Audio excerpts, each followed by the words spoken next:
자, 안녕하세요.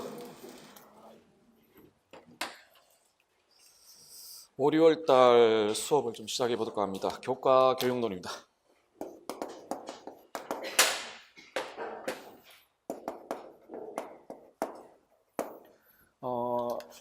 단일 영역으로는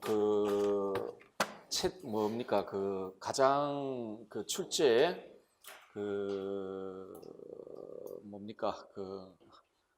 점수 비중이 가장 높은 영역이죠. 점수 비중이 가장 높은 영역인데 이게 제 느낌만 가지고 말씀드리자면 우리 시험이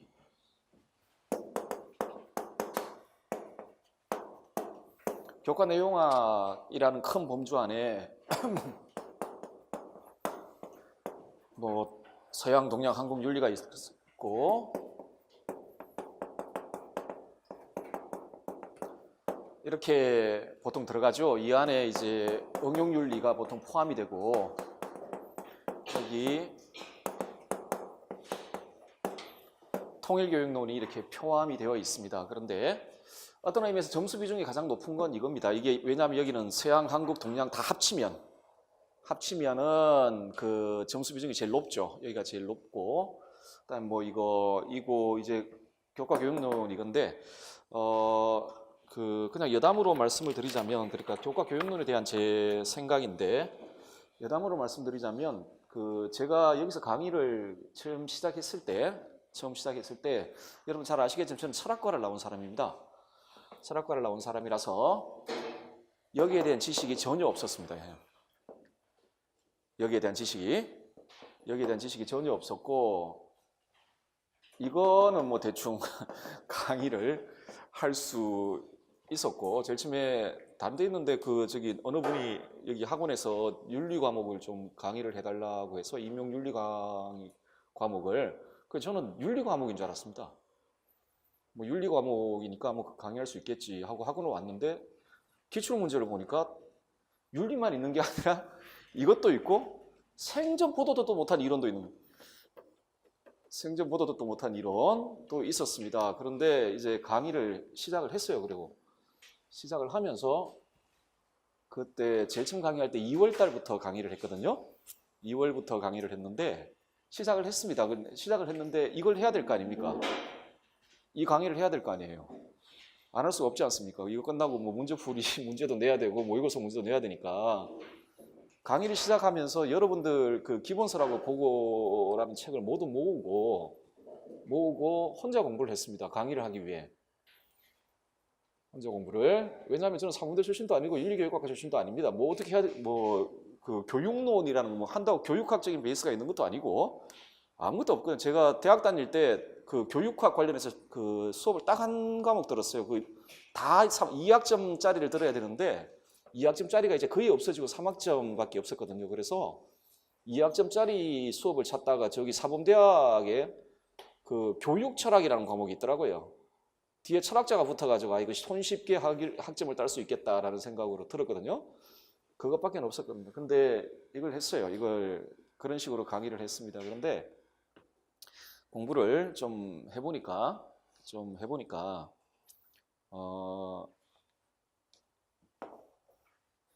굉장히 쉽다. 개인적인 느낌이에요.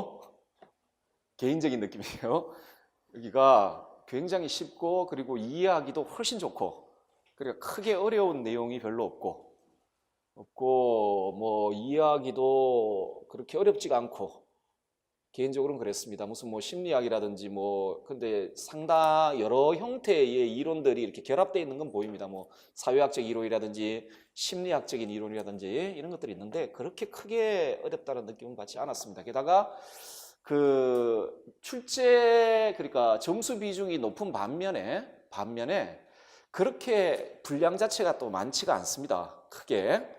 지금까지 기출된 것이라든지 아니면 뭐 내용을 봤을 때 이론 분량이 그렇게 많지가 않다라는 것. 다음에 원점 부담이 그렇게 없다는 것. 대부분 윤리교육학과 선생님들이 쓴 일종의 참고 목록 도서들 있잖아요.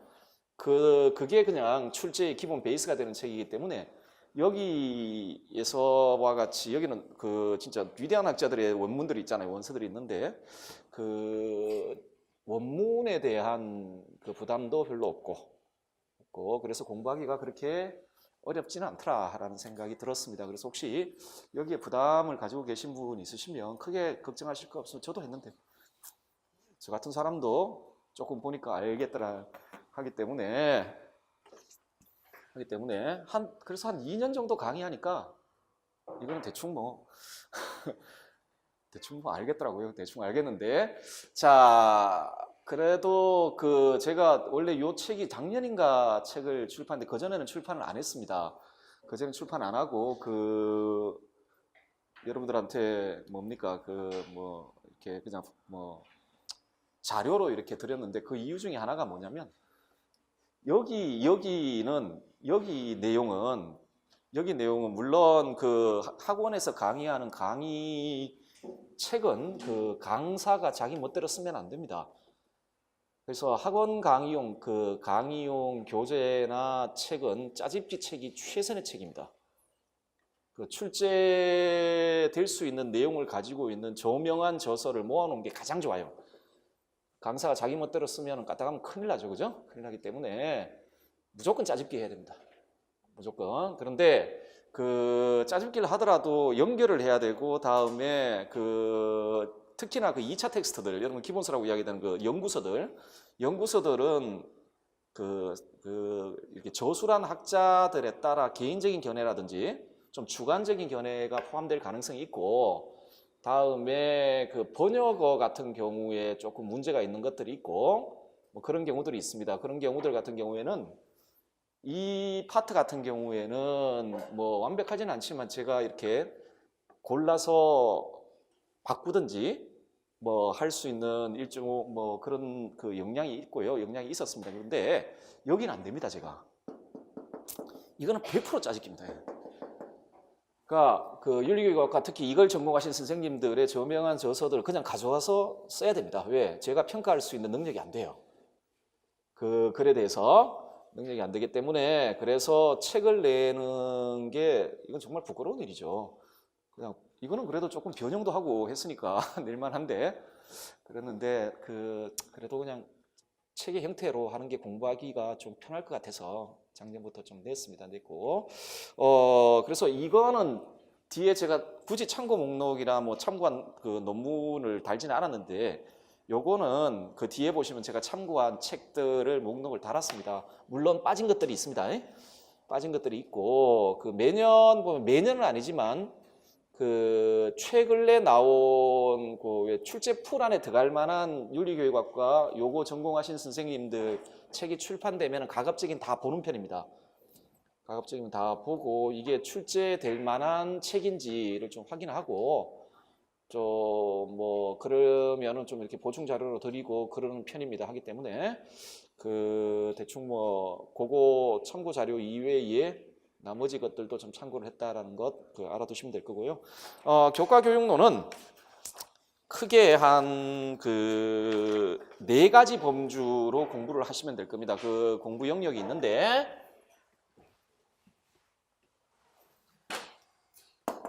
첫 번째가 도덕심리학입니다. 첫 번째가 도덕심리학이고 뭐 플러스해서 도덕교육론이 되겠죠. 그 출제 비중은 제일 높습니다. 여기는 여러 진짜 학자들이 포함이 되어 있으니까 제가 보충 자료 나눠드린 거 보시면 평가형님의 기출 영역이라고 되어 있을 텐데 지금까지 기출되었고 언급되었고 그리고 나올 만하다고 생각되었고 그리고 여러분 그 윤리교육학과 선생님들이 이거 전공하신 선생님들이 그 저술한 책에 주요하게 다루고 있는 학자들 아주 기본적인 학자들 목록들입니다. 목록들이거든요. 이 목록 안에 포함된 학자들 및 이론가들이 여기에 포함이 되죠. 자, 그래서 그 목록들은 목록 안에 포함된 분들과 이론들은 다 공부를 하셔야 합니다. 다 공부를 하셔야 하고 두 번째 많이 출제되는 영역이 수업 모형, 뭐 교수학습 방법, 수업 모형입니다. 이건 거의 매년 한 문제 정도는 출제가 됩니다. 수업 모형이 있겠고, 다음에 하나가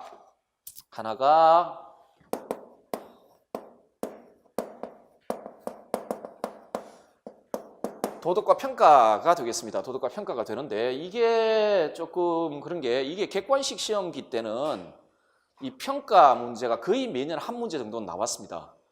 나왔는데 지금 현 시험 유형기에는 이 평가가 출제가 안 되고 있습니다. 지금까지 단 한 문제도 이 영역에 관련해서 단 한 문제도 출제가 안 되고 있어요. 그래서 이 정도. 다음에 하나가 교육과정입니다.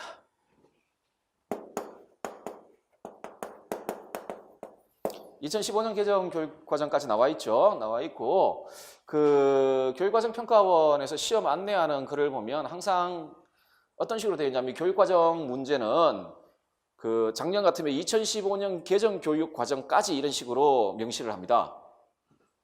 자, 2015년 개정 교육과정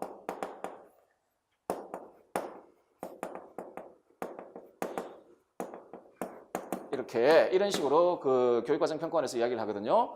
이 말은 뭘 함축하는지 아시겠죠? 그 이전부터 2015년 개정 교육과정까지 이런 식의 이야기예요. 그러면은 그 이전 교육과정도 다 출제 범위 안에 들어간다는 말이 되는데 지금까지 그렇게 출제한 적이 없습니다. 교육과정은 단 한 문제, 예전 객관식 시험기 때 그 예전 교육과정 관련된 내용 이렇게 내놓고 거기를 물은 그 딱 한 문제 제외하고는 현행 교육과정만 출제했습니다. 지금까지. 그러니까 만약 2007년이었으면 2007년 거, 2009년 개정이었으면 2009년 거, 2015년 2015년 거만 출제를 했습니다. 만 출제를 했고, 길어봐야 저번에 한번 비슷하게 그렇게 좀 넓게 잡아봐야 2007년 개정, 그리고 2015년 개정을 두고 2007년 15년하고 뭐 공통점 같은 거, 그런 것들 묻는 문제 정도 출제를 했습니다. 그래서 요걸 좀 중점적으로 보셔야 될 거라고 생각을 합니다. 어쨌든 간에 이것도 적어도 한 문제씩은 거의 매년 출제하고 있는 영역이고, 원칙상 만약 예를 들어 2015년 개정 교육이라면 그 고등학교 선택 과목에 대한 그 교육과정이 있잖아요. 그런데 특이하게도 지금까지 교육과정 문제는 고등학교 교육과정은 출제된 적이 없습니다. 전부 중학교 도덕과 교육과정만 출제를 했거든요. 그래서 그런 스타일로 그냥 가지 않을까 생각하는데, 그건 말 수는 없는데 하기 때문에 고등학교 거는 그냥 참고로, 그러니까 많이 겹치는 부분이 있거든요. 겹치는 부분이 있으니까 참고로 좀 봐두시고 그러시면 될 것 같습니다. 자, 섣불리 예측하면 안 되죠. 작년에 2차 면접입니까? 2차 면접 보통 보면 중학교 나오죠. 작년에는 생활과윤리 나왔다는 이야기가 있던데, 자, 어쨌든 간에 크게는 요 네 가지가 되겠습니다.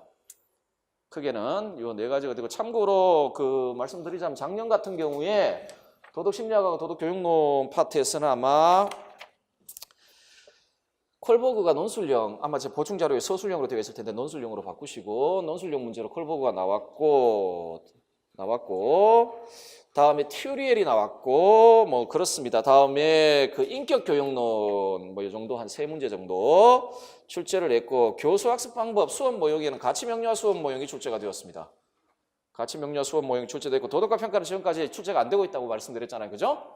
안 되고 있다고 말씀드렸고, 교육과정은 도덕과의 성격과 관련해서 한 문제가 출제가 되었습니다. 자, 이 네 파트에서 그냥 나온다고 생각하시고요. 지금 제가 출제 영역 및 기출 영역이라고 되어 있던 부분에 그 내용들이 가장 기본적인 겁니다. 가장 기본적인 것들인데, 하기 때문에 여러분들이 가장 기본적인 내용들은 일단은 다 숙지를 하셔야 될 거라고 생각을 하고, 제 강의는 요 내용들 중심으로 이루어지게 되고, 어쩌다가 가끔 뭐 이렇게 불리는 이론들이 나올 때가 있습니다. 그러니까 그 예를 들어 뭐 그 예전에 그 주요 저서들에 언급되지 않은 학자인데 최근에 그 나온 책이라든지 아니면은 그 교과교육론 그러니까 도덕과 교육론 전공 선생님들이 그 흥미로워하고 있는 것들이 그 나올 때가 있는데 그 빈도는 굉장히 낮습니다. 굉장히 낮거든요. 나올 때가 있고 되게 막 어려운 문제 그러니까 내용이 어려운 게 아니라 낯설어서 어려운 문제들 있죠. 그런 문제들이 나올 때도 있습니다. 나올 때도 있는데 그런 문제 한두 문제 때문에 그 수많은 책들을 뒤지고 논문을 뒤지는 건 제 생각에는 그 별로 시험이라는 그 관점에서 그렇게 좋아 보이지가 않습니다. 좋아 보이지가 않아요. 일단은 기본적인 내용들을 좀 튼튼하게 해 두시고 그게 조금 다 숙지가 된다 싶으면 좀 뒤져보는 게 좋을 거라고 생각을 합니다. 생각을 하시고 자 그러면은 일단은 제 수업은 요 네 범주에 속하는 내용들 중심으로 그리고 지금까지 주요 기출되었던 내용 및 여러분들이 중요하게 생각하시는 저작에 나와 있는 학자들 중심 내지는 이론들 중심으로 지금부터 강의를 시작하도록 하겠습니다. 자, 제일 먼저 우리 프로이트부터 보도록 합시다.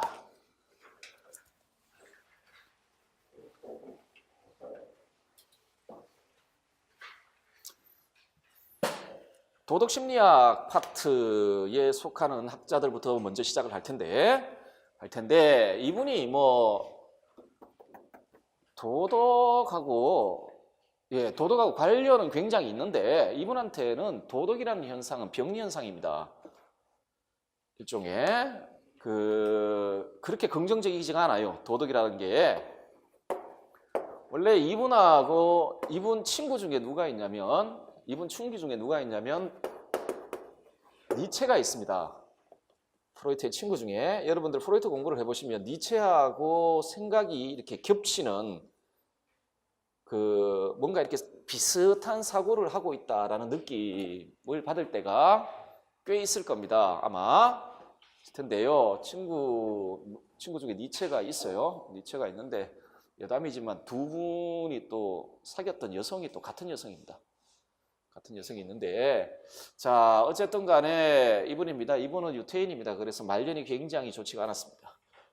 말년이 낫지 이래가지고 말년이 굉장히 좋지 않았고 이분의 제자가 융인데 융이 이분의 이론에 나중에 반기를 들죠. 반기를 들고 그렇습니다. 그리고 지금은 아마 임상에서는 사용되지 않은 이론을 알고 있습니다. 그러니까 정신과 의사들이 프로이트의 이론을 가지고 환자를 치료한다거나 그러지는 않을 겁니다. 그러지는 않을 건데 그럼에도 불구하고 이분의 이론은 오히려 의학이 아니라 인문, 사회, 정치, 문학, 예술 이런 데 어마어마하게 영향을 줍니다. 영향을 줬거든요. 자, 아마 교육에도 영향을 준 것 같은데 단적으로 이분 이론만 가지고는 이분이 도덕 자체에 대해서 그렇게 긍정적으로 본 분이 아니기 때문에 문명화된 도덕은 개인에겐 비극입니다. 이 사람은. 문명화된 도덕은 개인에겐 비극인데 어쨌든 간에 아마 우리가 도덕 교육을 수행함에 있어서 도덕 심리학은 베이스가 되는 이론이고 프로이트의 이론으로부터 배울 점이 있다라고 생각을 하는 것 같습니다. 그래서 출제가 되고 자 이분의 이론 정신분석학적 이론을 지금부터 좀 살펴보도록 하겠습니다. 하는데 이분의 이론을 먼저 살펴보려면 제일 먼저 이분이 가지고 있는 인간의 본성에 대한 입장, 자연적 인간의 성향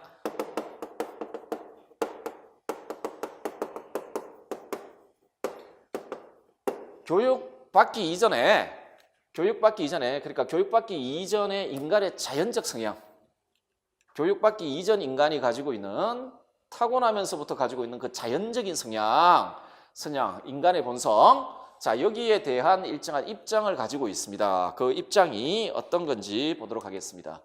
반사회적인 본능적 충동 여기 반사회적인 본능적 충동을 대표하는 게 성적 충동 그리고 이건 공격 충동으로 드러납니다. 자 이것만이 선천적입니다. 인간은 태어날 때부터, 인간 물론 나중에 무의식이라든지 원자 이야기를 할 텐데요. 일단은 이 이야기는 좀 이따 하고 이것만 일단 보고 넘어가시면 됩니다. 인간은 태어날 때부터 어떤 성향을 가지고 태어나는데 그 성향은 이겁니다. 이거. 성적 충동을 중심으로 해서 공격 충동입니다. 그리고 그렇기 때문에 이건 굉장히, 그러니까 사회라는 관점에서 봤으면 이걸 그냥 방임하게 되면 사회가 무너질 정도로 좋지 않은 성향입니다. 반사회적 충동에 의해 움직이는, 이게 태어난 애기들 있잖아요. 교육받기 이전에 아주 어린 아동들 아니면 애기들의 행동을 이끌어 나가는 근본적인 동기가 되는 게 바로 저겁니다. 그런데 문제가 이게 애들만이 아니에요. 이게 애들만이 아니라 이건 우리가 의식을 하든 의식을 하지 않든 간에 우리 내면에서 우리의 행위를 이끌어 나가는 궁극적 동기로 작용합니다. 궁극적 동기로 작용을 한다. 자, 반사회적인 본능적 충동에 의해 움직이는 이기적이고 비도덕적이며 반사회적이고 비합리적인 존재. 이게 인간의 본성이다.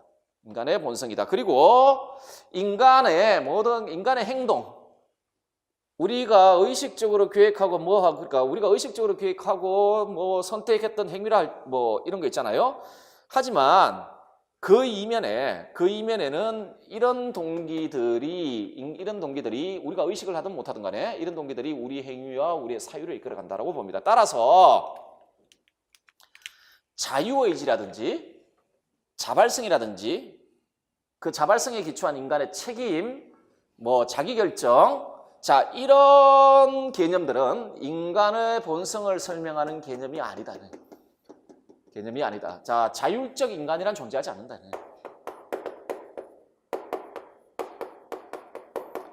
전부 이런 동기에 의해 움직인다.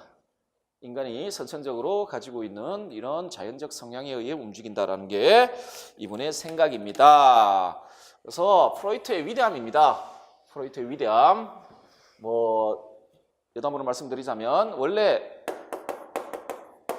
근대 이래의 철학은 의식 철학입니다. 우리 의식에 주어진 게 무엇인가를 탐구했거든요. 우리 의식에 주어져 있는 게 무언가, 관념이다, 인상이다. 우리 의식에 직접적으로 주어진 게 그리고 우리 의식에 주어진 건 자명하고 명백하고 그것을 가지고 우리는 우리 행위를 통제하고 세상을 바꿔나갈 수 있다고 생각했던 게 근대 사상가 대표적으로 데카르트입니다. 근대적으로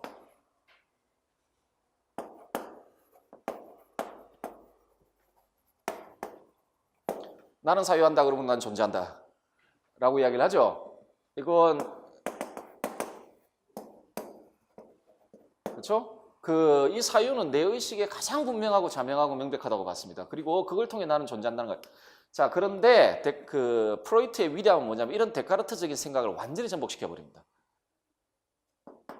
내 무의식에, 그러니까 내가 사고하지 못하는 것들이 나를 움직인다라고 생각을 했죠. 이런 위대함이 있습니다. 어쨌든 간에 그 자연적 인간의 모습은 이렇다 하기 때문에 교육받지 않은 인간은 기본적으로 이기적이고 비도덕적이고 비합리적이고 반사회적인 모습을 띌 수밖에 없다. 자, 요걸 조금 더 구체적으로 설명하는 이론이 정신의 세 주종과 인성의 구성 요소와 관련된 이론이 되겠습니다. 우리 정신은 세 지평으로 수준으로 구성되어 있다. 우리 정신이 세 수준으로 구성되어 있다고 생각하는 사람 한 명 더 있죠. 우리 시험 범위 안에 들어와 있는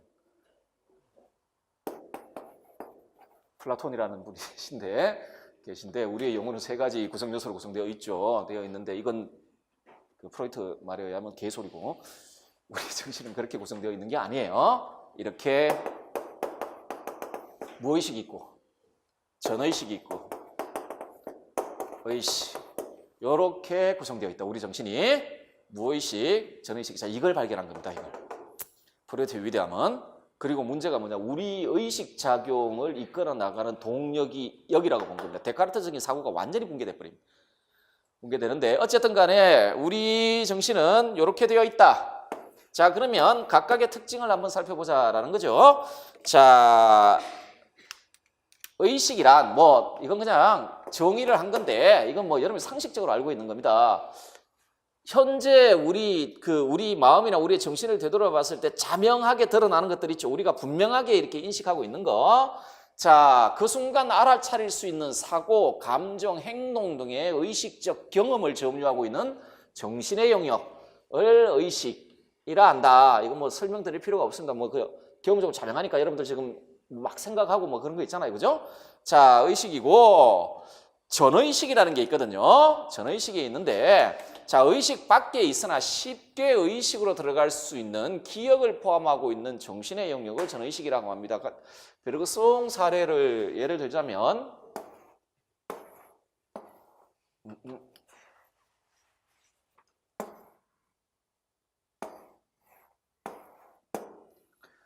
이렇게 이게 베르그송이라는 학자가 우리 정신을 설명할 때 그 그림인데 이게 의식의 영역이고 이게 의식과 무의식을 가르는 그 경계선입니다. 경계선이고 이쪽이 무의식인데 우리는 여기서 세상을 막 살아가면서 온갖 경험을 하죠. 경험을 하면 이 경험된 것들 중에 일부 물론 상당수가 이쪽에 저장이 됩니다. 이렇게 기억이라는 형태로 저장이 되었다가 어떤 계기를 만나면 그것들 중에 일부분이 이쪽으로 이렇게 드러납니다.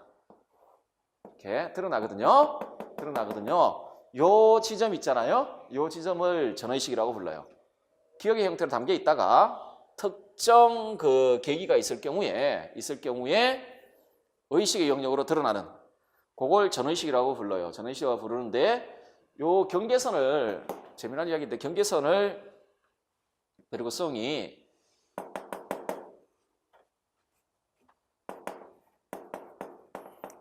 이렇게 불러요. 생애 욕구. 그러니까 우리가 경험한 내용들은 우리는 전혀 잊질 않거든요. 우리가 아기 때부터 지금까지 경험한 건 전부 다 기억됩니다. 전부 다 기억되는데 그 중에서 일부분만 우리가 사용을 해요. 의식에서 사용하는 이유가 뭐냐면 그러니까 생을 유지하는 데 도움이 되는 것들만 끄집어내요. 왜냐하면 여러분들 어릴 때부터 지금까지 기억했던 걸 계속해서 의식하고 있으면 살 수 있을 것 같습니까? 못 삽니다. 못 살아요. 이거 정신병 상태예요. 그 중에서 그 생을 보존하기 위해 필요한 것만 이렇게 끄집어내서 사용을 해요. 인간은 끄집어내서 사용하는데 그래서 그런 보고를 해요. 그 물에 빠져서 익사 직전인 친구 살아나온 애가 있거든요. 그 친구가 이제 진술한 걸 보고를 합니다. 뭐냐면 그 물에 빠져가지고 이제 죽기 직전 한 5분도 안 되는 그 사이에 자기가 지금까지 잊고 있었던 모든 것들이 의식에서 이렇게 파노라마처럼 펼쳐졌다 이야기를 하거든요. 이게 생의 욕구가 소멸되면 요 장벽이 무너집니다. 무너지면서 이 밑에 있던 기억대, 무의식에 잠재되어 있던 것들이 전부 다 의식으로 이렇게 드러나는 경험을 한다. 뭐 이런 이야기를 해요. 이야기를 하는데 뭐 이야기할 때마다 농담처럼 하는 게 있습니다. 시험장 가서 그 생의 욕구를 버리시면 삶의 욕구를 버리시면 여러분들이 공부했던 모든 것들이 그 시험장에서 다 드러나게 되어 있습니다. 뭐 여러분의 의식 속에 너무 집착을 하지 마세요. 잘해야 되겠다 집착을 하면 오히려 그게 스트레스가 되어서 시험을 망칩니다.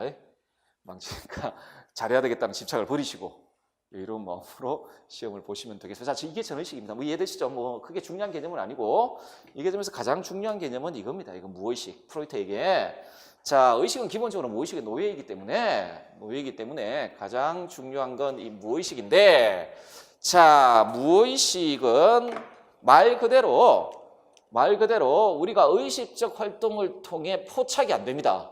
우리 의식에 드러나지 않은 영역이에요. 의식에 의해 포착이 되지 않는 영역. 자, 자의식적 자각이 안 돼요. 의식적 자각이 불가능한 영역이거든요. 그래서 저 무의식 안에 내재되어 있는 것들은 의식적으로 자각되지 않습니다. 이게 드러날 때가 가끔 있어요. 드러날 때가 일단은 저게 드러나려면 의식 활동이 잠자야 돼요. 그게 대표적인 게 꿈입니다. 꿈을 통해 드러나거든요. 꿈을 통해 무의식에 잠재되어 있던 게 나타나긴 하는데 이때도 무의식에 잠재되어 있던 게 요 장벽을 뚫고 올라와야 돼요. 장벽을 뚫고 올라야 되기 때문에 무의식에 잠재된 것들이 꿈 속에서 나타날 때는 그 원형 그대로 안 나타납니다. 전부 상징으로 나타나요. 뭐 물고기라든지 뭐 계단을 오른다든지 뭐 이런 식으로 상징으로 나타납니다. 어쨌든 간에 그만큼 의식적 자각이 불가능한 영역을 무의식이라 하는데, 이게 인간 정신활동과 행동을 통제하고 이끌어 나가는 무의식적 요소가 여기에 내재되어 있습니다. 아까 태어날 때부터 우리가 가지고 있었던 게 뭐라 그랬습니까? 성적 충동이라 그랬죠? 성적이고 공격적 충동, 소위 그 리비도 에너지가 흘러나오는 것입니다. 흘러나오는 것인데, 자, 이런 것들. 자, 다음에 요거는요, 선천적인 거거든요. 모든 사람이 태어나면 전부 다 가지고 있는 거예요. 가지고 있는데, 요 초자도 이 무의식 영역에 속합니다. 초자도 이 무의식 영역에 속하는데, 얘는 후천적이에요. 얘는 후천적이에요. 자, 그러니까 초자는 인간의 태어나면서부터 무의식에 내재하지 않습니다. 내재하지 않고 어떤 과정을 거쳐서 무의식에 내재하게 됩니다. 따라서 이게 무의식이라면 무의식의 선천적인 부분이 있습니다. 이게 성적 충동, 공격 충동, 이런 충동들이고, 본능적 충동들이고, 후천적 요소가 있습니다. 그게 초자입니다. 초자. 나중에 다시 한번 보시게 되겠습니다. 자, 요게요, 인간의 정신활동과 행동을 이야기하는 원동력이 됩니다. 원동력이 돼요. 그 프로이트는 의사이기 때문에 원래는 법학을 하려고 했죠. 법학을 하려고 했다가 다른 학문으로 바꿔가지고 엄청나게 성공한 학자들, 아니면 유명해진 학자, 유태인 학자들이 좀 있습니다. 원래 유태인들은 서양에서 할 수 있는 직업이 한정되어 있었어요. 유태인들은 중세 때부터 계속 탄압을 받았잖아요. 하나가 금융업입니다. 유태인들 금융업은 고대에서부터 있었습니다. 로마의 속담에도 돈이 있는 곳에 유태인이 있다는 이야기합니다. 돈이 필요한 곳에 유태인이 있다 랄 정도로 돈놀이를 굉장히 잘했던 사람들입니다. 금융업이고요. 이거는 독실한 기독교인들은 돈놀이를 하면 안 됩니다. 교리 어긋나기 때문에. 그런데 사람이 아시지 않습니까? 돈은 어디든지 필요하거든요. 어디든지 필요해요. 그러니까 일종의 필요악 같은 직종이죠. 필요하단 말이죠. 그럼 돈 빌려주는 사람 그냥 빌려줄 수는 없죠. 이자를 받아야 되죠. 저것도 잡고, 담보도 잡고. 그렇죠? 그러니까 얼마나 그랬으면은, 셰익스피어가 뭡니까? 샬롯입니까? 베니스의 상인, 그 사람, 업자가 유태인이란 말이에요. 물론 셰익스피어의 편견이 들어가 있죠. 유태인에 대한 편견. 그게 유럽인들의 시각이에요. 유태인에 대한. 악독한 놈들, 여러분들 한번 생각해 보십시오. 돈 빌려주고 이자 받는 애들이 악독하지, 마음이 너그럽고 친절한 사람이 누가 있겠습니까? 자기 돈을 받아야 되는데, 안 그러면 망하는데. 그럼 못 갚으면 막 불법 추심도 하고 하지 않습니까? 그죠? 당연합니다. 담보도 잡아야 되고. 너무나 당연하죠. 너무나 당연한데. 자, 이거 아니면 전통적으로 뭘 많이 했냐면 변호사를 많이 했습니다. 이게 좀 허용되어 있는 직업이었고, 다음에 의사. 그래서 학자. 다른 정치 권력을 이렇게 정치 영역이나 이런 데를 진출할 수가 없으니까 학자. 유태인들이 이 직업군에서 어마어마하게 많이 나타납니다. 이거는 일종의 물론 유태인들이 머리 좋아서 그럴 수도 있고요. 그런데 유태인들의 삶의 방식은 생존의 방식이었습니다. 이거 안 하면은 살 수가 없었기 때문에. 근데 이분도 프로이트도 집안에서 변호사, 그러니까 법학을 전공하기를 원했는데 대학 가가지고 위에 스승이신 정신과 수업 듣다가 너무너무 좋아가지고 의대로 변경한 분이고, 또 한 분이 더 있어요. 칼 막스가 그런 케이스입니다. 칼막스 집안도 법률가 집안인데 유태인입니다.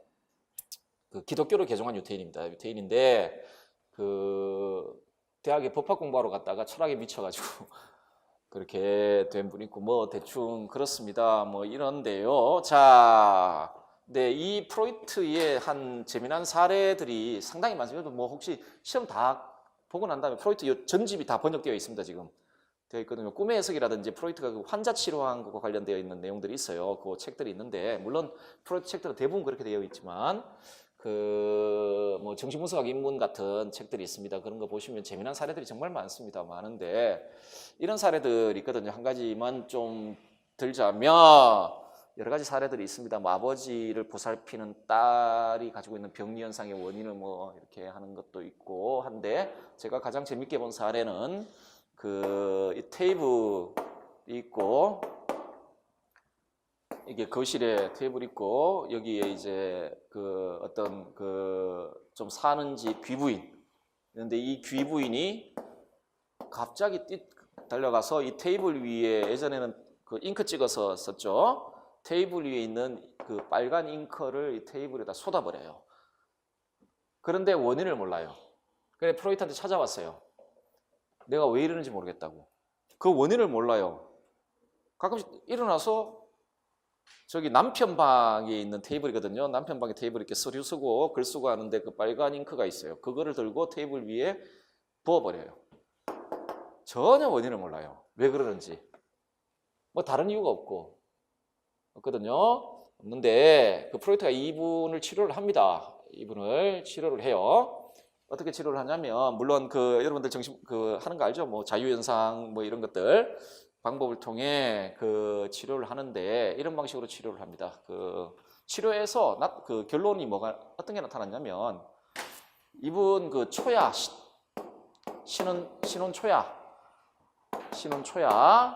신혼초야인데 결혼을 했어요. 그 당시에 부르주아든 귀족이든 간에 결혼은 사랑해서 하는 게 아닙니다. 다 이렇게 집안끼리 결혼이에요. 사랑해서 하는 결혼이 아니에요. 그 결혼을 했는데 그 연애 결혼이라는 건 근대적 산물입니다. 아예 그 이제는 개념이 없어요. 그런 개념이. 그 연애 결혼은 근대적 그러니까 사랑이라는 남녀 간의 사랑에 근거해서 이루어지는 결혼이라는 해겔식 개념은 전형적인 근대 낭만주의적 결혼 개념.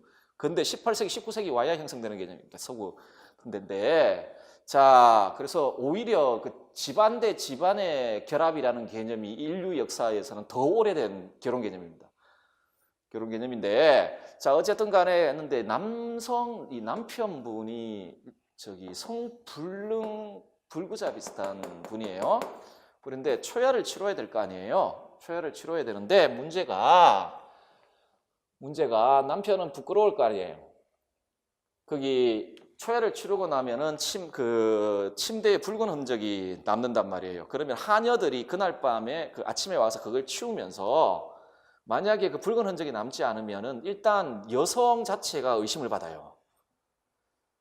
여성이 의심을 받고 하녀들은 기본적으로 말이 많습니다. 온 동네 만나서 소문 다 냅니다. 이쪽 집 하녀 만나가지고 야 소문 내거든요. 그러면 정말 부끄럽잖아요. 그러니까 남편이 그날 저기에다가 붉은 잉크를 붓습니다. 침대보에다가 붉은 잉크를. 그래서 그 마치 흔적인 것처럼 그런 경험을 했어요.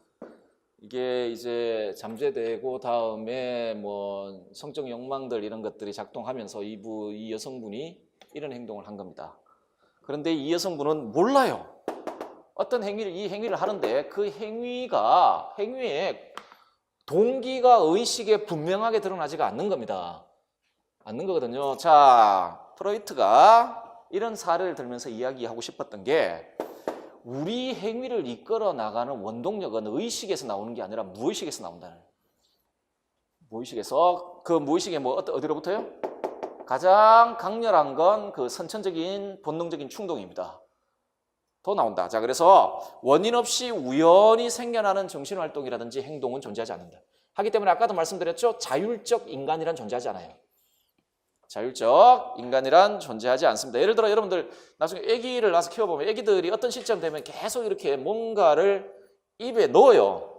그때 골치 아픕니다. 그거 계속 따라다니면서 감시를 해야 되고 집에 있는 거 다 치워야 되고 좀 위험하다 싶은 것들 치우고 어떨 때 그래도 사고가 날 때도 있어요. 동전 같은 걸 이렇게 삼킨다든지 할 때가 있거든요.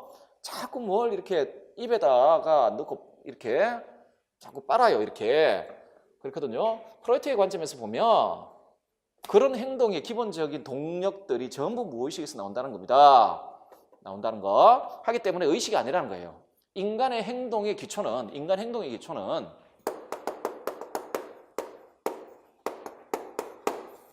무의식이에요. 의식이 아니라. 인간 행동의 기초는 무의식이다라는 게 프로이트의 생각입니다. 자, 요게 우리 정신을 구성하는 세 가지 수준이고, 자, 다음에 오히려 요거보다 더 중요한 개념이 이걸 겁니다. 우리는 도덕과이기 때문에 좀 건전한 인성을 갖춘 학생들을 만들어내고 싶어 하잖아요. 자, 그러면 프로이트가 생각한 인성은 어떤 방식으로 구성되어 있느냐를 좀 살펴볼게요. 세 가지 청이로 구성됩니다. 자, 원자 혹은 원초와 자, 초자 이런 방식으로 구성되는데 이게 태어날 때부터 저런 방식으로 인성이 구성되어 있는 게 아닙니다. 태어날 때부터 저런 방식으로 인성이 구성되어 있는 게 아니라 이게 시간 순서로 구성돼요.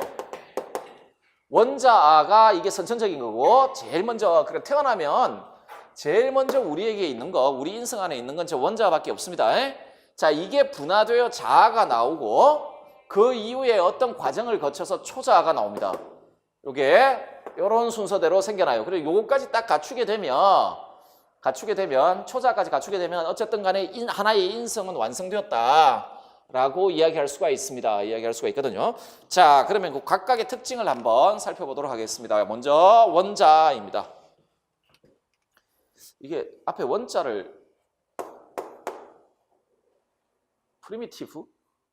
그거를 번역한 건지 모르겠는데 원초적인, 그러니까 우리가 선천적으로 가지고 있는 것들인데요. 자, 첫째, 요게 거주하는 지역은 무의식입니다. 하기 때문에 그 원자의 활동은 우리가 의식할 수가 없어요. 우리 인성 안에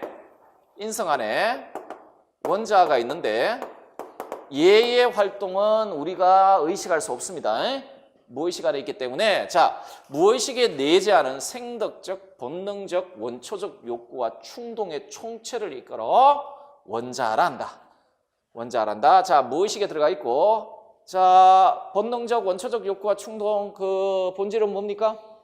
성적 충동, 공격 충동이죠. 그쵸? 자, 그것들의 총체예요. 그를 일러 원자라 부른다.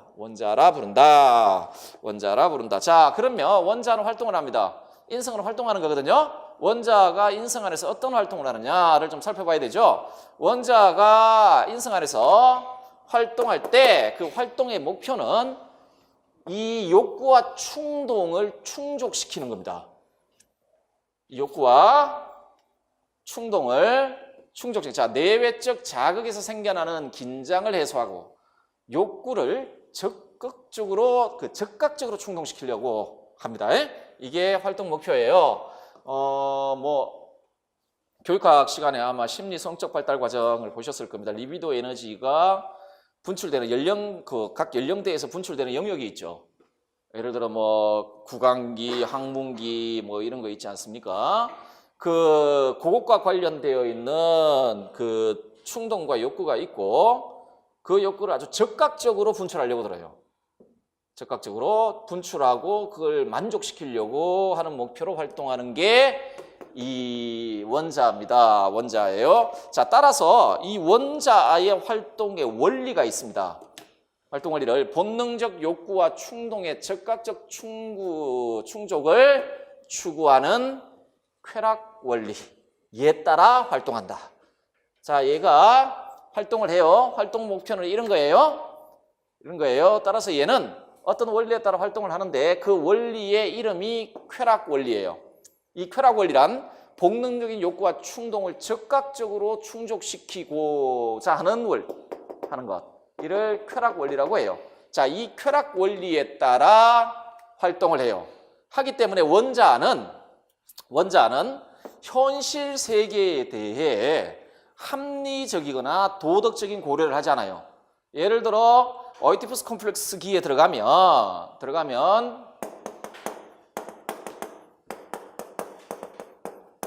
리비도 에너지가 이런 방식으로 드러나요. 근친상간 욕구로 드러나요.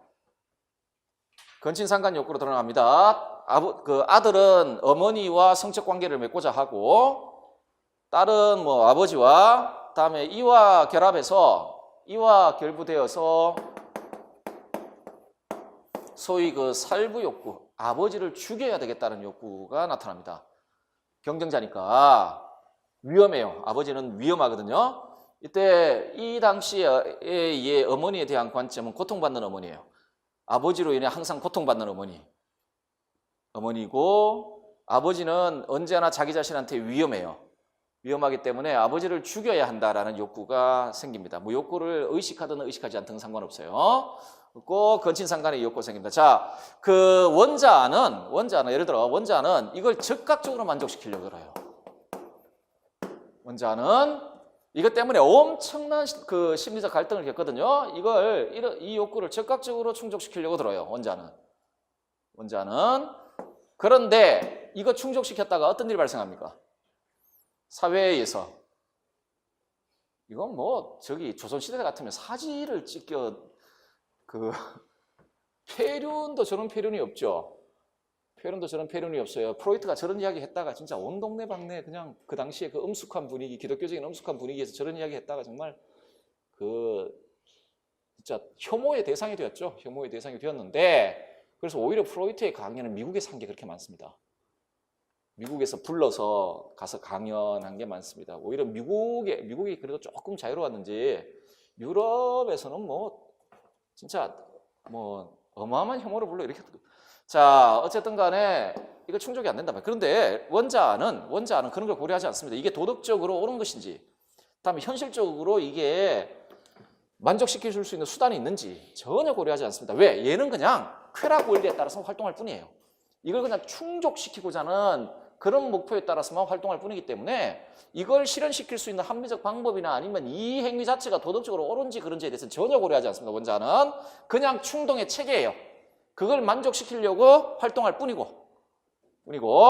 자, 그런데 이런 원자의 활동, 그러니까 원자로부터 이제 자아가 분화되어 나오는데 자아는 이제 그 원자와 관련하여 조금 독특한 역할을 수행합니다. 어떤 역할을 수행하느냐면, 자, 환경이 부과하는 기회와 제한 내에서 원자의 요구를 만족시키는 현실적 방법을 제공하는 주체가, 자, 이건 원자와의 관계 속에 있습니다. 원자와 관계 속에서 주체가 바로 이 자아입니다. 자아는 기본적으로 의식의 영역에 포함되어 있고요. 의식의 영역에 포함되어 있고, 자, 의식적 활동의 주체가 자아거든요. 하기 때문에 그 현실을 의식적으로 고려할 수 있는 활동을 수행할 수 있다는 거죠. 그래서 이런 욕구가 생겼을 경우에 이걸 만족시킬 수 있는 현실적 방안들을 숙고하여 이끌어내는 거죠.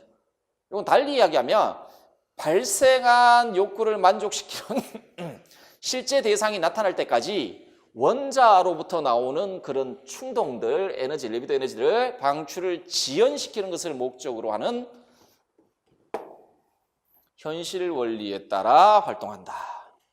현실 원리에 따라 활동한다라는 건 자기 자신과 관계 맺고 있는 세계에 대한 정확한 이해에 근거해서 원자의 욕구를 충족시킬 수 있는 현실적 방안, 혹은 충족이 안 될 경우에는 그건 지연시키는 활동을 수행을 한다. 그래서 원자의 활동 원리가 쾌락 원리라면 얘의 활동 원리는 현실 원리가 되겠습니다. 현실 원리가 될 텐데 한 가지 참고로 말씀드리자면 프로이트에게 얘는 거의 힘이 없습니다. 이것만 보면은 원자 같은 욕구가 얘가 아주 강력한 힘으로 원자의 활동을 제어하는 것처럼 보이지만 이 원자의 욕구 때문에 항상 괴로워하는 주체입니다. 완벽한 제어가 안 됩니다. 완벽한 제어가 안 돼요. 원자가 훨씬 더 힘이 커요. 훨씬 더. 자아는 어떤 현실 속에서 그게 실현이 안 되니까 그걸 막으려고 해요. 하기 때문에 온갖 수단과 방법을 써요. 그걸 막 잊어버리려고도 하고 무의식 속에 다시 밀어넣어버리고, 근데 그게 병리적인 현상으로 나타나 버립니다. 아까 그 아주머니처럼 이상한 행동을 한다든지 뭐 그런 모습으로 나타나게 되지요. 자, 또 하나, 사회적 규칙과 관습에 대한 인지와 그것의 위반에 따른 벌칙들에 대한 자각을 제공하는 게 이 자아가 되겠습니다. 원자는 그런 거 몰라요. 원자는 그런 걸 전혀 모릅니다. 자, 나머지 하나가 이제 초자인데, 초자는 선천적인 요소인 원자와 다음에 그로부터 분화된 자, 그 다음에 등장하는 게 초자입니다. 초자인데요. 자, 요것도 무의식의 내재합니다. 그런데 무의식의 아까도 말씀드렸지만 무의식이 있으면 무의식의 선천적 요소로 원자가 존재하고, 근데 얘는 성적 충동, 공격 충동, 이런 본능적 충동의 총체예요. 근데 초자는 후천적인 요소거든요. 얘는 달라요. 자, 인성의 도덕적 부분입니다. 인성의 도덕적 부분이고 도덕적 명령을 분출하는 부분이에요. 자, 얘는 온갖 반사회적이고 비합리적이고 비도덕적인 욕구, 욕망, 그 소위 에너지가 여기서 분출되는 곳이라면 우리 인성 안에서 도덕적 명령, 프로이트 표현대로 아버지의 목소리가 울려 나오는 곳이 여기예요. 여기에 1호부터는 이렇게 울려 나옵니다. 이렇게. 자, 요게 초자예요. 그러면 이 초자는 아까도 말씀드렸지만 선천적인 게 아니란 말입니다. 원자는 태어날 때부터 우리가 가지고 있는데 이게 형성되는 방식이 있을 거 아니에요. 형성되는 방식, 이런 방식으로 형성이 돼요. 부모와 권위 있는 성인에 의해 부과된 사회적 가치나 어떤 도덕적 사회적 가치, 도덕적 기준, 이게 어떤 과정을 거쳐서 인성 안에 내면화되고 인성의 통합됨으로써 형성되는 겁니다. 인성 안에 내면화되고 통합됨으로써 형성이 된다. 그래서 후천적인 거죠. 후천적인데 이런 방식으로 내면화 통합을 통해 형성이 된 초자는, 이 초자는 두 가지의 요소들로 구성이 돼요.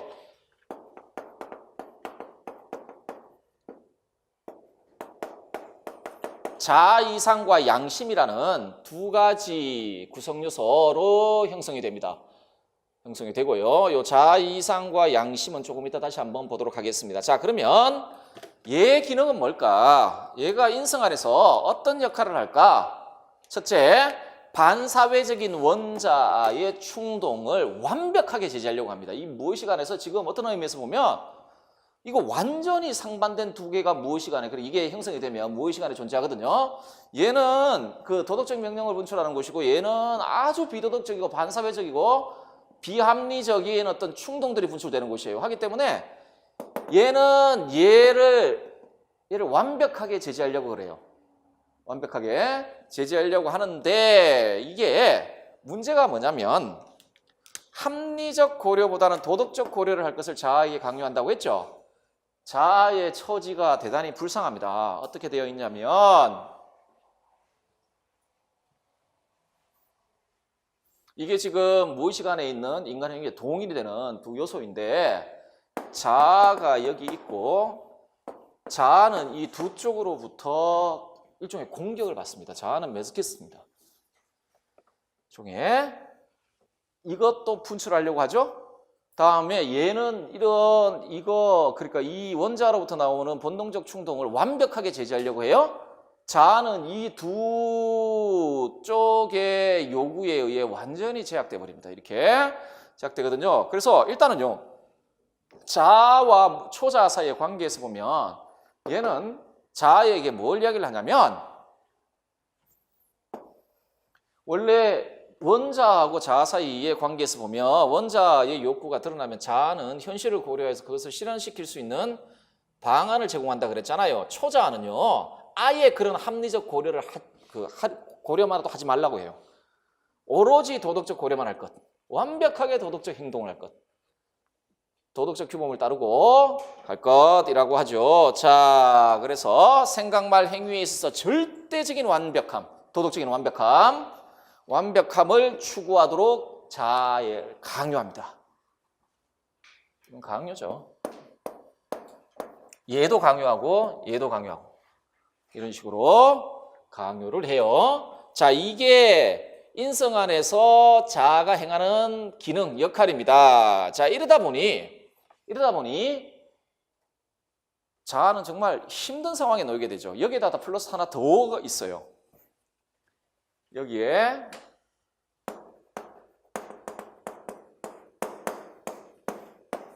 까지 자아를 압박해 들어오거든요. 자아를 압박해 들어와요. 이 세 요소가 자아를 압박합니다. 자아를 압박해. 그 아주머니의 그 어떤 성적 욕구나 이런 것들 여기서 나오거든요. 여기서 나오는 거예요. 그 아까 이상한 그 행동을 했던 나오는데 그 당시 소위 문명화된 도덕, 그러니까 그 당시 유럽은 상당히 보수적이었고 여성들도 굉장히 보수적인 상황에 놓여 있었단 말이죠. 여성이 그 성적인 욕구를 표현한다는 것 자체가 굉장히 금기시되는, 현대에 와서도 그게 여전히 남아있죠. 남성들보다는 남성들이 자신의 성적 욕구를 표현하는 것들은 좀 관대한데 여성들이 대놓고 자신의 성적 욕구를 표현하는 것들은 좀 이렇게 꺼려지는, 현대도 그런데 그 당시는 더 심했단 말입니다. 여성들이 성적 욕구를 표현한다는 건 이거는 부도덕하다고 생각되었고 굉장히 이상한 여자다라고 생각되었던 시대였단 거죠. 여기로부터 성적 욕구가 나오고 성적인 욕구는 자아에게 그걸 실현시킬 걸 강요합니다. 그런데 얘는요, 그런 도덕을 내면화하고 있단 말이죠. 그 욕구 자체를 완전히 제거할 것을 자아에게 강요합니다. 그리고 그 당시 여성들이 살았던 현실이 있지 않습니까? 그죠? 있을 거 아니에요. 뭐 자유연애가 가능할 때도 아니고 뭐 그런 시대죠. 자, 이 세 가지 압박 속에 자아가 끼어가지고 그 여성의 자아가 끼어가지고 이도 저도 못하고 이상한 심리적인 병증들로 드러나게 나거든요. 자, 이 상황 속에서 자아가 이들 요구를 조화롭게 균형 있게 처리하지 못하면 자아는 불안 속에 빠져들어갑니다. 소위 자아의 불안이라는 게 등장을 하거든요. 이게 심해지면 병으로 나타나요. 심리적인, 심지어 신체적인 병증으로도 나타납니다. 마비 같은 게 와요. 마비 현상, 원인은 알 수가 없어요. 생리적인 기능에는 아무 문제가 없는데 막 팔다리에 마비가 오고 그런 문제까지 나타납니다. 자, 자아 불안의 근원은 세 갈등 원천, 원자, 환경, 초자. 얘네들은 화합할 수 없는 애들이에요. 특히 원자하고 초자는 화합이 안 됩니다. 이건 너무 상반된 완전히 상반된 부분들이라서 자아가 적절하게 조절하여 그것으로부터 발생하는 도덕적 갈등을 직접적 수단을 통해 해결할 수 없다라고 느낄 때 생겨나는 불안이에요. 아마도 그 아주머니, 아까 예를 들어 아주머니는 엄청난 불안 속에 놓여 있을 겁니다. 그걸 또 스스로 해결하지 못하거든요. 자, 이게 자아의 불안입니다. 자아의 불안이 왜 발생하는지 아시겠죠? 우리 인성이 이런 식으로 구성되어 있습니다. 어떤 의미에서 하나의 조화로운 인성이라는 건 정말 프로이트의 관점에서는 거의 불가능한 이상일 수도 있는데요. 문제가 프로이트의 관점에서 그걸 이 자아가 강력한 힘을 가지고 해결해 줘야 되는데, 이 갈등 상황을 해결해 줘야 되는데 프로이트의 관점에서 이 자아는 힘이 없어요. 자아는 이 힘이 없습니다. 이거는 거의 프로이트가 그렇게 이게 매저키스트라고. 그냥 얘들한테 그냥 언제나 이렇게 공격을 당하는 그런 존재입니다. 하기 때문에 자아는 기본적으로 불안 속에 휩싸여 살게 되죠. 자, 이 불안에는 신경적 불안이 있습니다. 이거는 자아가 원자의 충동을 처리할 수 없다고 느낄 때 생겨나는 불안입니다. 불안이고, 두 번째는 도덕적 불안입니다. 이거는 자아가 초자아로부터 처벌을 예견할 때 발생하는 겁니다. 다음에 세 번째, 현실적 불안인데 외부 세계 위험에 처해 있는 자아가 느끼는 불안입니다. 이런 방식으로 자아가 불안해하는데, 자, 근데 자아는 저 불안 속에서 계속 살아갈 수가 없어요. 이 불안은 분열로부터 오는 거거든요. 초자하고 그러니까 원자, 초자, 현실 세계가 조화 그러니까 적절하게 균형이 맞지 않고 조화가 안 되는 그런 상태에 놓여 있기 때문에 발생해요. 하기 때문에 자아는 어떻게 하든지 간에 이 불안으로부터 탈출하려고 합니다. 그때 등장하는 게 소위 자아 방어 기제입니다. 자기 자신을 지키려고 노력하거든요. 근데 문제가 그냥 이건 프로이트의 생각인데 그 이 자아가 자기 자신을 지키려는 노력 때문에 병증이 생겨요. 아까 그 아주머니도 마찬가지인데요. 프로이트의 기본 관점은 뭐냐면 그냥 터트리는 겁니다. 니체하고 생각이 같아요. 그 기본적으로 힘의 의지는 공격적 충동으로 외부로 드러나거든요. 프로이트에게 가장 건전한 상태는 그 니체에게 가장 건전한 상태는 그게 외부로 그냥 발산하도록 두는 겁니다. 그래야만 가장 그 건전한 가장 좋은 상태가 있는데 프로이트의 왜 죄책감 같은 거 어떻게 생겨납니까? 그걸 외부로 발산시키지 못하고 내면화시켜서 자기 자신을 막 공격하면서 생겨나는 게 막 죄책감 같은 거거든요. 자, 그거는 병리적 현상이에요. 그 니체 말대로 인간이 겪는 최악의 정신병 뭐 이런 식으로 이야기하는 거죠. 마찬가지예요. 프로이트에게는 가장 좋은 상태는 그냥 인간으로 한 개인으로서 가장 좋은 상태는 원자의 욕구를 그냥 터뜨려 주는 게 가장 좋아요. 가장 좋은데 그게 안 되지 않습니까? 인간의 조건은 그렇지 않잖아요. 자, 얘가 이제 자기 자신을 방어하려고 해요. 그 방어 기제들이 몇 가지가 있는데 뭐 그냥 참고로 읽어보겠습니다. 억압, 사회적으로 용납될 수 없다고 생각되는 욕구나 충동, 사고 등을 아예 무의식 속으로 밀어버리는 겁니다.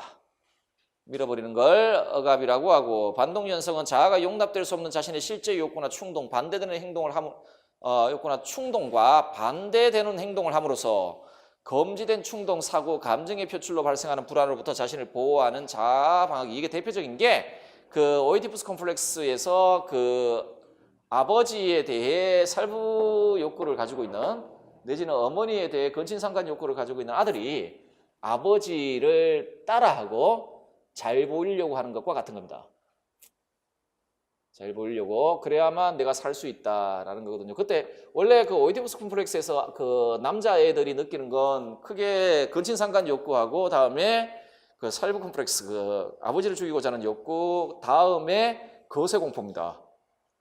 아버지가 나의 성기를 잘라버릴 것이다는 거세 공포 크게 세 가지의 감정 상태에 놓이는데 거세 공포 때문에 그 거세 공포를 없애기 위해 애들이 아버지를 내면합니다.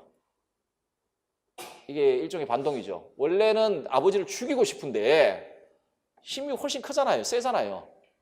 세기 때문에 저 아버지로 내 이 마음이 이렇게 들통이 나면 저 아버지로 인해 내가 죽을 수도 있다. 그래 거세당할 수 있다라는 공포가 커요. 이러니까 그냥 아버지를 내면해 버리죠. 오히려 반대로. 자, 투사 자신이 가진 수용할 수 없는 특성들을 무의식적으로 다른 사람의 탓으로 돌림으로써 그러한 특성을 제거하려는 자아 방어 기제. 합리화란 자아가 초자아가 싫어할 일을 행하면서 현실을 왜곡하여 그러한 행위에 대한 적당한 핑계나 구실을 외부 세계에서 찾는 거죠. 자아를 보호하려는 자아 방어 기제. 전위란 충동의 대상을 한 곳으로부터 다른 곳으로 옮기는 것. 즉 좌절에서 오는 긴장을 완화하기 위해 본능적인 충동을 덜 위협적인 대상에 표출하는 것. 성화란 비도덕적인 욕구와 충동의 발산 방향을 완전히 사회적으로 인정되는 가치 있는 목표로 옮기고 그것을 실현함으로써 달리 말해 비도덕적인 본능을 사회적으로 수용 가능한 행동 양식으로 전환함으로써 그러한 충동 욕구 본능을 만족시키는 자아 방어 기제. 예를 들어 공격 충동을 스포츠 같은 데로 옮겨버리는 겁니다. 공격 충동을 그러니까 성적 충동, 공격 충동 같은 게 있죠. 자, 그런 걸 이제 특히 그 여러분들 중고등학교 남학생들 특히나 뭐 고등학교 남학생들 같은 경우에는 그 자연의 이치에 따라 성적 충동이나 공격 충동이 가장 활발할 때입니다. 어떤 의미에서 가장 활발할 때입니다. 그게 가장 그러니까 10대 중반, 뭐 10대 후반에서 20대 초중반까지의 남성들, 그게 짐승이죠. 그게 짐승에 속하는 자연의 이치입니다. 그 종을 보존하기 위한 자연의 승리죠. 승리인데 짐승이거든요. 뭐 특히 고등학생, 남학생들 그럴 때 이제 그런 그 성적 충동이나 공격 충동을 그 스포츠 활동이라든지 이런 것들로 이렇게 이전시키는 겁니다. 그러니까 사회적으로 인정되는 활동으로 바꿔주는 것, 이를 성화라고 부르고요. 다음에 부정이 있습니다. 자아가 자신이 처한 현실의 위협을 직접적으로 처리할 수 없을 때 그러한 현실을 부정해서 자신을 보호하려는 것. 동일시는 다른 사람의 특성을 받아들여 담는 것. 자, 마지막 동일시 그 주의 한번 보십시오. 뭐 동일시에는 종류에는 뭐 투사적 동일성, 공격자의 동일시, 뭐 병리적 동일시, 대상 송실 동일시 뭐 이런 게 있다. 투사적 동일시는 닮지 말아야 할 사람 혹은 닮지 않겠다고 생각하는 사람을 담는 거고, 공격자에 대한 동일시는 두려운 대상의 특징을 담는 것. 아까 그 거세공포를 느끼면서 아버지를 닮는 거 있잖아요. 이런 것들. 뭐 다음에 병리적 동일시는 마치 누군가인 양 행동하는 동일합니다. 동일화. 자, 대상 손실 동일시는 잃어버린 사랑의 대상을 되찾기 위한 노력. 뭐 이 정도입니다. 이건 뭐 외울 필요 없어요. 그냥 이런 게 있다 라는 정도만 알아두시면 되겠습니다. 조금만 쉬었다가 나머지 보도록 할게요.